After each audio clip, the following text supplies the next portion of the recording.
कुछ समय पहले मैंने बिहार बिजनेस प्रोग्राम का मॉडल लेकर के, तो वो ऐसी कौन सी आइटम बेच रहा है, ऐसी क्या चीज बेच रहा है और किस रेट में बेच रहा है जो वहाँ ग्राहक को किसी के यहाँ थोड़े दिन नौकरी करनी चाहिए या अपने मित्र रिश्तेदारों के यहाँ, तो आपकी सफलता निश्चित है और आपके बजट भी कम है सफल होने में, आपको अच्छी मिलती है। तो परचेजिंग पे आपको पूरा फोकस करना पड़ता है, पूरा ध्यान देना पड़ता है। कितना फायदेमंद है अगर आप किसी फ्रेंचाइजी मॉडल पे जाते हैं तो उसकी तुलना में। अब दुकान जब लग गई है तो दुकान लग गई, मार्केट जब दिखाते हैं तो उसकी गुणवत्ता कैसे बतानी है उस चीज पे आपको फोकस करना होगा, क्योंकि आज इतने प्लेटफॉर्म हो गए मार्केट में, इतने सारे ट्रेनर हो गए हैं, अब वो 115 में बिकती है, तो कहीं ना कहीं आपको मार्जिन भी कम लेना होगा। और में जब दुकान चलानी होती है तो आपको टिक करके बैठना पड़ेगा। यूं कहें तो अगर आपका भरोसे कभी भी आप दुकान ना लगाएं, अगर आप ये सोच के अगर व्यापार करना चाहते हैं।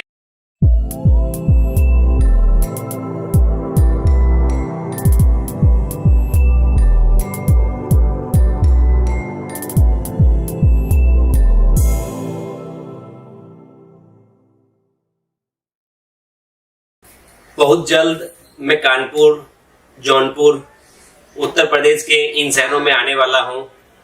कुछ समय पहले मैंने बिहार बिजनेस प्रोग्राम का मॉडल लेकर के बिहार टूर किया था, जो कि काफ़ी ही सफल रहा था। उसका वीडियो आप हमारे चैनल पे जाके देख सकते हैं, मैं लिंक डिस्क्रिप्शन में दे रहा हूं। आज का जो मेरा सवाल है, कपड़े की दुकान लगानी कैसे है, क्योंकि मैं जब बिजनेस प्रोग्राम को लेकर के बिहार टूर पे था तो काफी लोगों के मन में यही सवाल था कि हम कपड़े के व्यापार में नहीं हैं तो हम कपड़े की दुकान कैसे लगाएं। तो आज का जो टॉपिक है वो टॉपिक यही है, कपड़े की दुकान लगानी कैसे है। नमस्ते दोस्तों, मैं राकेश अग्रवाल स्वागत करता हूं आपका बिजनेस की बातों में। एक बार फिर से आपके लिए एक मस्त एपिसोड लेकर के आया हूं जो आपके काफी काम का होने वाला है। चैनल पे अगर आप नए हैं तो चैनल को सब्सक्राइब कर लें, और आपको भी कपड़े की दुकान लगानी है तो ये वीडियो को पूरा देखिएगा, आपके लिए काफी महत्वपूर्ण हो। जरूरी नहीं कि आप कपड़े में साड़ियों की दुकान लगाएं, आप men's wear, kids wear, undergarments, दुपट्टा, ब्लाउज, किसी भी कपड़ों की दुकान लगाएं। आपके लिए ये वीडियो काफी महत्वपूर्ण है, वीडियो को पूरा देखिएगा। आप क्या सोचते हैं, अच्छा फर्नीचर बना लेने से दुकान चलने लगती है? क्या दुकान में हर जगह पूरा माल भर दें तो क्या ग्राहक आने लगते हैं? नहीं, ऐसा नहीं होता। अगर आपको दुकान चलानी है तो सबसे पहले आपको अपने एरिया का सर्वे करना होगा। आपको अपने एरिया में बनी दुकान, शोरूम में जाकर के देखना होगा। अगर किसी के पास ग्राहक का फ्लो ज्यादा है तो वो ऐसी कौन सी आइटम बेच रहा है, ऐसी क्या चीज बेच रहा है और किस रेट में बेच रहा है जो वहाँ ग्राहक की लाइन लगी है। तो आपको सबसे पहले इस चीज का सर्वे करना होगा, इस चीज का नॉलेज लेना होगा, क्योंकि बिना नॉलेज बिना कोई भी व्यापार नहीं चलता। आप सोचते हैं कि YouTube पर देख करके आप नॉलेज ले सकते हैं, तो बिल्कुल नहीं ले सकते। आज YouTube पर कोई भी नॉलेज देने नहीं बैठा है, हर कोई अपने सब्सक्राइबर और अपने व्यूअर्स बढ़ाने में लगा है। तो एक कस्टमर के तौर पे अनुभव लेने का सबसे बेस्ट तरीका है आप मार्केटिंग करें, मार्केट में जाएं, देखें अपने लोकल मार्केट में कहाँ क्या चीज बिक रही है, कौन सी आइटम बिक रही है। कपड़े के व्यापार में नॉलेज कहाँ से लेनी है, सबसे पहले आपको ये देखना होगा। अगर आप सोचते हैं कि YouTube पर आपको नॉलेज मिल जाएगी, तो ऐसा नहीं है। YouTube पे आपको कोई भी व्यापार कैसे करना है ये नहीं सिखा सकता। अगर ऐसा आसान होता तो आज दुकान करने वाले ज्यादातर लोग अपना व्यापार बंद कर देते हैं, तो वो असफल नहीं होते। ये नॉलेज लेने का सबसे अच्छा तरीका जो है वो आप अपने किसी परिचित से, किसी मित्र से आप सलाह लीजिए कि हमें व्यापार कैसे करना चाहिए, हमें कौन सा माल लाना चाहिए, कौन सा माल बेचना चाहिए। अगर आप उससे संतुष्ट नहीं हो तो आपको किसी के यहाँ थोड़े दिन नौकरी करनी चाहिए या अपने मित्र रिश्तेदारों के यहाँ थोड़े दिन काम करके सीखना चाहिए कि व्यापार को करना कैसे है। क्योंकि अगर आप ये सब नहीं करते हैं तो आपके फेल होने के चांसेस ज्यादा रहते हैं, और अगर आप ये तरीका अपना लेते हैं तो आपकी सफलता निश्चित है और आपके बजट भी कम है सफल होने में।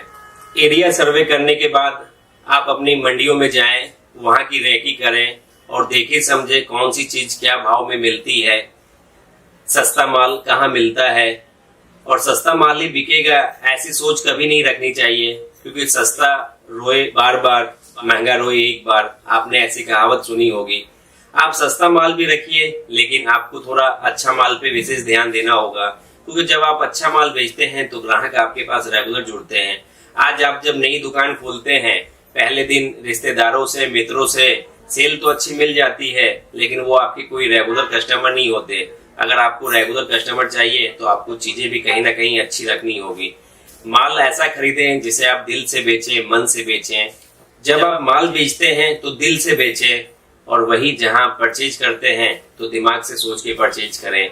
आज ये व्यापार का ये फार्मूला ही है, दिल से बेचो, दिमाग से खरीदो। क्योंकि दिमाग से जब हम चीजें अच्छी खरीदते हैं और दिल से जब अच्छी चीजें बेचते हैं तो हमारा व्यापार काफी अच्छा चलता है, और जो भी इस मॉडल पे काम करते हैं वो सक्सेस होते ही होते हैं। परचेजिंग पावर जब अच्छी होती है तो सेल ऑटोमेटिक आपको अच्छी मिलती है। तो परचेजिंग पे आपको पूरा फोकस करना पड़ता है, पूरा ध्यान देना पड़ता है। तो आपको बता दूं, हमारा जो सेल्स पार्टनरशिप मॉडल है वो कहीं ना कहीं इसी मॉडल पे बना है। आप अगर उसकी कभी इंक्वायरी नहीं किए हो तो आप एक बार इंक्वायरी जरूर करें। हम आपको पूरा डिटेल में बताएंगे हमारा बिजनेस मॉडल क्या है और आपको कैसे वो फायदा देगा जो दूसरे बिजनेस मॉडल से। अब दुकान जब लग गई है तो दुकान लग गई, माल लग गया, तो अब जरूरी होता है कुछ पेपर वर्क भी कराने होते हैं, जैसे लोकल मार्केट का लाइसेंस लेना, जीएसटी नंबर लेना है कि नहीं, हम उसके लिए एप्लीकेबल है कि नहीं। तो वो सब सारी चीजें भी देखनी होती है, क्योंकि वो सब काम पूरा होने के बाद ही दुकान चलती है, दुकान लगती है। अब जब दुकान लग गई तो ग्राहक आएंगे कैसे, ग्राहक आएंगे तो ग्राहक संतुष्ट होंगे कैसे, उन्हें अपनी क्वालिटी जब दिखाते हैं तो उसकी गुणवत्ता कैसे बतानी है, उस चीज पे आपको फोकस करना होगा। क्योंकि जब गुणवत्ता वाला सामान आप ग्राहक को देंगे तभी ग्राहक आपसे जुड़ेंगे और बार बार आएंगे। तो आपको गुणवत्ता पे विशेष ध्यान रखना है। आप जो भी क्वालिटी रखें, जो भी चीज रखें, उसमें गुणवत्ता होनी जरूरी है। चीज के हिसाब से कीमत होनी जरूरी है। आज आप जो कीमत लेते हैं उस कीमत के हिसाब से आप उसे चीज दीजिए। आज का मार्केट इतना कम्पिटिटिव हो गया है कि पहले जहां मुनाफा अच्छा मिलता था अब मुनाफा कम हो गया है, क्योंकि आज इतने प्लेटफॉर्म हो गए मार्केट में, इतने सारे ट्रेनर हो गए हैं, फ्लिपकार्ट, अमेजोन जैसे, कि लोगों को हर एक चीज की जानकारी मिलती है। जो चीज 100 के 125 में पहले बिक सकती थी अब वो 115 में बिकती है। तो कहीं ना कहीं आपको मार्जिन भी कम लेना होगा, और नए दुकानदार के तौर पे आपको कम से कम मार्जिन रखना होगा जिससे आपका दुकान चल सके। शुरुआत के दिनों में तो आपको ऐसा करना ही करना होगा। और एक चीज माइंड में आप सेट कर लीजिए, आपकी दुकान तभी चलेगी जब आप दुकान पे टिक करके बैठते हैं। थोड़ी बोलने में आपको ये कठोरता लग रही होगी, लेकिन यही सच्चाई है। जो भी दुकानदार अपनी दुकान पे टिक के नहीं बैठ सकता वो अपनी दुकान नहीं चला सकता। शुरुआती दौर में जब दुकान चलानी होती है तो आपको टिक करके बैठना पड़ेगा। यूं कहें तो अगर आपका संपर्क ग्राहक के साथ नहीं होगा तो ग्राहक आप पे कभी भरोसा नहीं करेगा, ग्राहक को आप वो सर्विस नहीं दे पाएंगे जो वो चाहता है। क्योंकि ग्राहक को सर्विस जब आप होंगे तभी आप अच्छी सर्विस दे पाएंगे, ग्राहक को कन्विंस कर पाएंगे कि वो बार बार आपके पास आए। क्योंकि सेल्समैन ही होते हैं, उनको अपने पैसों से, अपनी सैलरी से मतलब होती है। आपकी दुकान चले ना चले उनमें उनका कोई रोल नहीं होता है। तो कहीं ना कहीं आपकी दुकान है तो आपको समय देना ही पड़ेगा। आप दूसरे के भरोसे अगर सोचते हैं कि दुकान लगा लें तो दूसरे के भरोसे आज तक कभी भी दुकान नहीं चली है। वो अपना फायदा लेकर के जाएंगे, आपको नुकसान दे करके जाएंगे। तो दूसरों के भरोसे कभी भी आप दुकान ना लगाएं। अगर आप ये सोच के अगर व्यापार करना चाहते हैं कि आपका कोई मित्र, रिश्तेदार या कोई आपका एम्प्लॉय आपकी दुकान संभालेगा, तो फिर आप दुकान लगाने की प्लानिंग को छोड़ दें। आपको दुकान नहीं लगानी चाहिए, चाहे आप किसी फील्ड में किसी भी दुकान को आप लगाना चाहते हो। तो वीडियो खत्म करते करते मैं आपको ये बता देता हूँ शॉर्ट में कि आपका विजन क्लियर होना चाहिए। किसी भी दुकान को लगाने के लिए आपकी जगह पे दुकान होनी चाहिए, आपकी क्वालिटी, गुणवत्ता, रेट अच्छे होने चाहिए, आप ग्राहक को सर्विस अच्छी दे सके। क्योंकि आज हर ऑनलाइन प्लेटफॉर्म 60-60 दिन के लिए रिप्लेसमेंट की भी चीजें गारंटी देते हैं। तो कोई भी आपके यहाँ आएगा तो आप उन्हें कैसे कन्विंस करेंगे। तो ये सारे फैक्टर होते हैं जब दुकान चलाने के लिए। ऐसा नहीं कि कोई भी एक फैक्टर से दुकान चल जाती है। आज कंपटीशन का ऐसा दौर है कि जहां सारे फैक्टर आप साथ में चलाएंगे तभी आपकी दुकान चलेगी। तो कैसा लगा आज का एपिसोड, आज की जो जानकारी है वो आपको कैसी लगी, कमेंट करके जरूर बताइएगा। चैनल पे अगर आप नए हैं तो चैनल को सब्सक्राइब कर लीजिए। मिलते हैं फिर अगले वीडियो में, तब तक के लिए धन्यवाद।